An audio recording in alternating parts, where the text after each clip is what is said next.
তখন তো আমরা স্পষ্ট করেছি যে বিজেপি বিরোধী ওখানে প্রধান শক্তি রয়েছে আম আদমি পার্টি।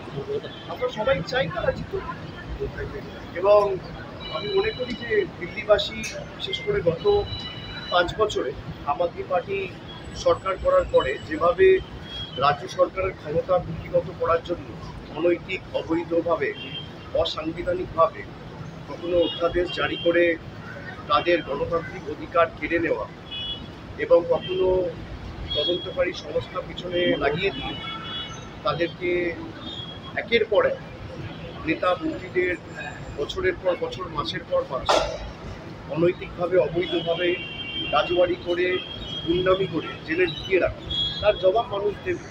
এবং যেখানেই ওরা এই এজেন্সির জোরে ক্ষমতা দখল করতে চেয়েছে সেখানেই ওরা মুখ তুলে বের করেছে, এবং দিল্লি আমার মনে হয় না ব্যতিক্রম কিছু।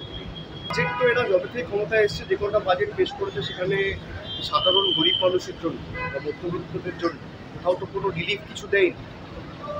বাজেট মানে তো এটা উদ্যোগপতিদের বাজেট।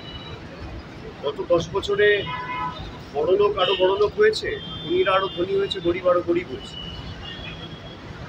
বাজেট নিয়ে আমার কোনো আশা নেই এই সরকার যতদিন আছে। এরা সাধারণ মানুষ, খেটে খাওয়া মানুষ, গরিব, কৃষক, শ্রমিক, এসসি, এসটি, ওবিসি, তফসিলি জাতি, উপজাতি, ছাত্র, যুব, কারোর জন্য কিছু করবে।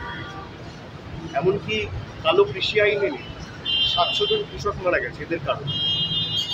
এদের আমলে নোটবন্দি থেকে জিএসটি কি হয়, জনবিরোধী সরকারের থেকে আশা করা কোনো সংবাদ মাধ্যম আমি শুনেছি একটা খবর করেছে, সেটা আমার মনে হয় ঠিক নয়।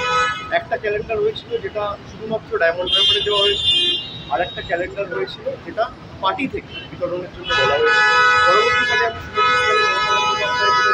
আমি শুনেছি তার সিদ্ধান্ত শুধুমাত্র তিনি যা বলবেন বিতর্কের তো কিছু নেই। তো প্রথমত আমি বলি ঘটনাটা অত্যন্ত দুঃখজনক, কিন্তু আপনারা দেখেছেন যে এতদিন ধরে কুম্ভ চলছে এবং মহাকুম্ভ 144 বছরে একবার আসে, সবই ঠিক আছে। এত মানুষ যখন যাবে একটা মিনিমাম ব্যবস্থাপনা প্রস্তুতি তো দরকার। এখানে প্রস্তুতি কম, ব্যবস্থাপনা কম, পরিকল্পনা কম, প্রচার ঢাকঢোল পিটিয়ে পাবলিসিটি বেশি, খালি মার্কেটিং আর পরিকল্পনা নেই। এই জিনিসটাই যদি অন্য কোনো রাজ্যে হতো, বিশেষ করে বিজেপি বিরোধী রাজ্যে, যদি তামিলনাড়ুতে হতো বা বাংলায় হতো বা অন্য কোনো রাজ্যে যারা বিজেপির বিরুদ্ধে লড়াই করছে, এতক্ষণ রাষ্ট্রপতি শাসনের কথা জারি করার কথা বলা হতো। এখন তো সরকারি ফিগারই দিতে পারে, কখনো বলছে 30 জন, কখনো বলছে 40 জন। আমি যতটুকু দেখেছি, শুনেছি, ওখানকার যে কজন সাংবাদিকের সাথে আমার কথা হয়েছে, সংখ্যাটা 100 পেরিয়ে গেলেও অবাক হওয়ার কিছু নেই। গরিব মানুষের জন্য কোনো ব্যবস্থা নেই। বড় বড় উদ্যোগপতিরা যাচ্ছে, নেতা মন্ত্রীরা যাচ্ছে, তাদের জন্য ভিভিআইপি ব্যবস্থা। এ দুঃখের তো, সবার সে অধিকার রয়েছে।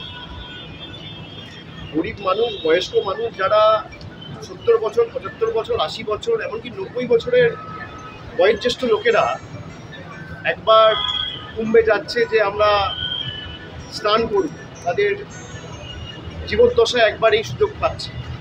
তাদের জন্য কোনো ব্যবস্থা নেই। বড় উদ্যোগপতি যারা যাচ্ছেন তাদের জন্য ব্যবস্থা রয়েছে, পুলিশ তাদেরকে খাতির করে গিয়ে নিয়ে যাচ্ছে, প্রশাসন তাদের পাশে রয়েছে, গরিব মানুষের পাশে নেই। সুতরাং প্রচার বেশি আর প্রস্তুতি কম হলে যা হয়, দুর্ভাগ্যজনক, বেদনাদায়ক। আমি আশা করব এই ঘটনাগুলোর পর থেকে, এই ঘটনাগুলোর থেকে এরা শিক্ষা নেবে, কিন্তু বিজেপি কোনো ঘটনা থেকে শিক্ষা নেয়। এরা ভাবে যে আমরা দেশটাকে কিনে রেখেছি, আর সংবাদ মাধ্যম তো এদের হাতে, যা বলবো তাই চলবে।